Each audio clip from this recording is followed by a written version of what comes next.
ลึกลงไปใต้พื้นดินและท้องถนนอันพลุกพล่านของกรุงลอนดอนประเทศอังกฤษ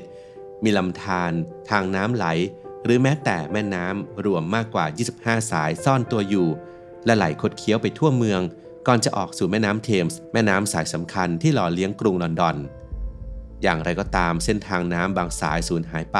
เพราะการพัฒนาปรับปรุงเมืองหลังจากอยู่คู่กับประวัติศาสตร์ความเป็นมาของเมืองมาช้านานตั้งแต่สมัยที่ยังเป็นเพียงค่ายที่พักเล็กๆของชนพื้นเมืองไปจนถึงตอนที่ตกอยู่ภายใต้การปกครองของจักรวรรดิและกลายเป็นมหานครที่มีชีวิตชีวาที่พบเห็นกันในปัจจุบันอับดุลไททูบจะพาไปทำความรู้จักกับแม่น้ำ4 สายสำคัญในอดีตที่ปัจจุบันสูญหายไปแล้วจะมีแม่น้ำใดบ้างและเคยไหลผ่านจุดไหนบ้างมาติดตามไปพร้อมๆกันเลยครับ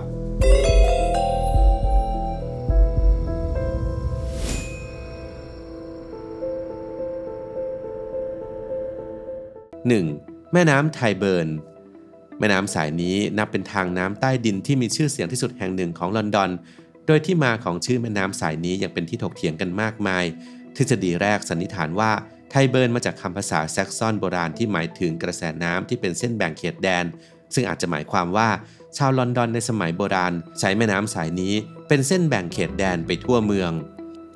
ส่วนทฤษฎีที่ 2 เชื่อว่าไทเบิร์นมาจากคำว่า to burn ซึ่งสื่อถึงแม่น้ำสาขาทั้งสองสายที่มาบรรจบกันที่เขตแมรี่ลีโบนก่อนที่จะไหลต่อไปตามถนนออกฟอร์ดที่เป็นเขตแดนทางใต้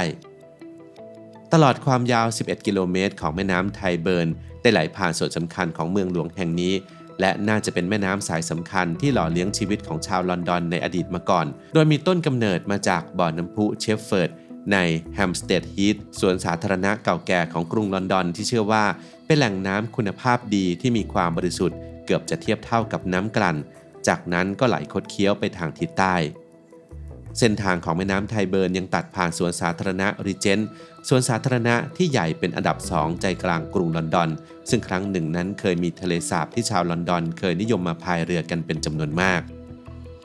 แม่น้ำยังไหลผ่านพาร์คเลนย่านเมแฟร์ย่านที่มีผู้มีฐานะในเขตเวสต์เอนด์อาศัยอยู่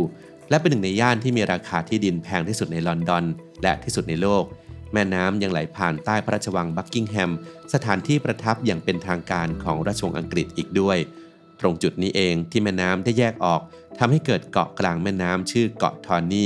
ซึ่งเป็นที่ตั้งมหาวิหารเวสต์มินสเตอร์และไหลต่อไปผ่านย่านพิมลิโคลงสู่แม่น้ำเทมส์อย่างไรก็ตามในปัจจุบันแม่น้ำไทเบิร์นได้กลายเป็นส่วนหนึ่งของระบบท่อระบายน้ำทิ้งไปแล้ว 2. แม่น้ำฟลีต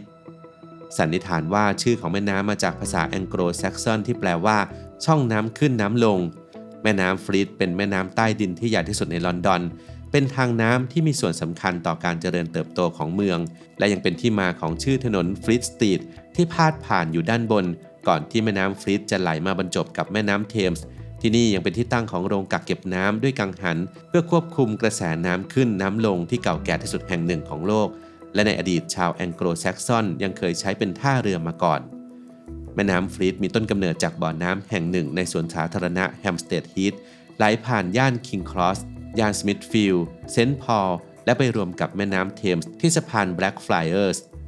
ต่อมาเมื่อกรุงลอนดอนเจริญเติบโตมากขึ้นแม่น้ำฟลีตก็ถูกใช้ในการเดินทางและการขนส่งน้อยลงและหันมาทำหน้าที่นำพาสิ่งปฏิกูลต่างๆไหลลงสู่แม่น้ำเทมส์ซึ่งความสกปรกนี้เกิดจากการใช้งานในทางที่ผิดด้วยการทิ้งทุกสิ่งทุกอย่างตั้งแต่สิ่งปฏิกูลไปจนถึงขยะอุตสาหกรรม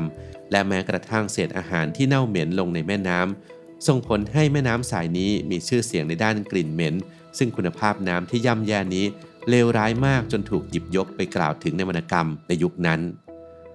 ส่วนการตั้งถิ่นฐานที่อยู่อาศัยบนริมฝั่งแม่น้ำก็เป็นที่ทราบกันดีว่ามีสภาพความเป็นอยู่ที่ย่ำแย่และยังเป็นที่ตั้งของเรือนจำฟลีตที่มีชื่อเสียงในลอนดอนซึ่งต่อมาหลังจากเกิดเหตุเพลิงไหม้ครั้งใหญ่ในลอนดอนในปี 1666 แม่น้ำก็ถูกดัดแปลงให้เป็นคลองสำหรับใช้ในงานอุตสาหกรรมแต่ก็ไม่ได้รับความนิยมแม่น้ำฟลีตจึงค่อยๆถูกทับถมไปทีละน้อยปัจจุบันแม่น้ำฟลีตซ่อนตัวอยู่เบื้องหลังความเจริญในเมืองเป็นส่วนหนึ่งของระบบบำบัดน้ำเสียของกรุงลอนดอนนำพาน้ำเน่าเสียไปที่โรงงานบำบัดน้ำเสียขนาดใหญ่ในเขตเบคตัน 3. แม่น้ำวอลบรูค ที่มาของชื่อวอลบรูคแม่น้ำใต้ดินของกรุงลอนดอนสายนี้มีการตั้งสมมติฐานไว้หลากหลายทฤษฎีโดยทฤษฎีหนึ่งเชื่อว่าชื่อนี้นั้นมีความหมายว่าลำธารของชาวต่างชาติซึ่งบ่งชี้ถึงชนชาติต่างๆที่อาศัยอยู่ในลอนดอนขณะนั้นเพราะประวัติศาสตร์ของกรุงลอนดอนนั้นเรียกได้ว่าเป็นศูนย์รวมของกลุ่มวัฒนธรรมมากมายตั้งแต่ชาวอังกฤษพื้นเมืองไปจนถึงชาวแองโกลแซกซอนโรมันและไวกิ้ง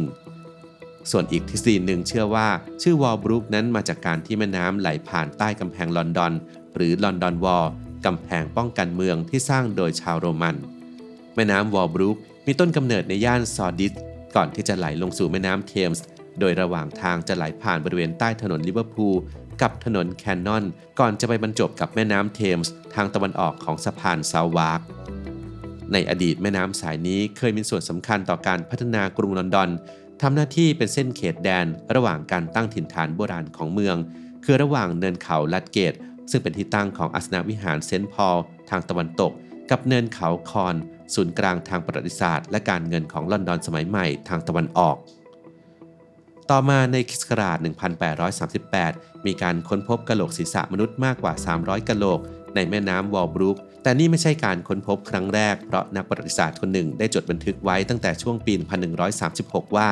บริเวณก้นแม่น้ำมีกะโหลกศีรษะอยู่จำนวนมากโดยเชื่อว่าเป็นศีรษะของผู้ที่ลุกฮือขึ้นต่อต้านการยึดครองของชาวโรมันแต่ไม่สำเร็จในปัจจุบันการก่อสร้างต่างๆในเมืองได้ทับถมแม่น้ำวอลบรูคไว้เบื้องล่างและท้ายที่สุดในปี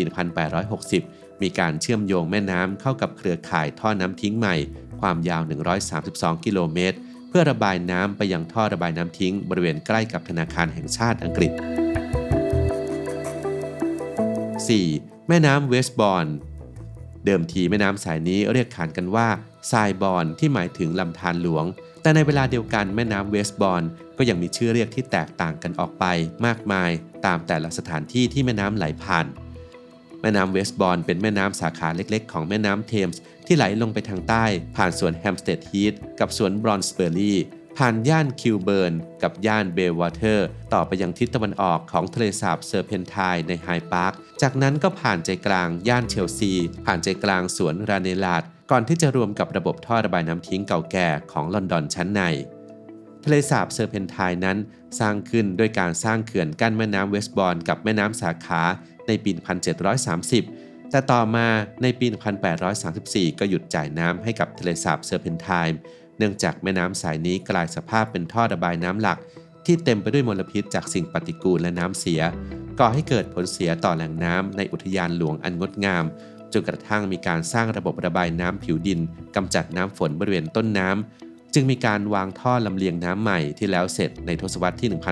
1850 ทำให้แม่น้ำเวสต์บอร์นกลายเป็นหนึ่งในแม่น้ำที่สูญหายไปจากกรุงลอนดอนโดยสมบูรณ์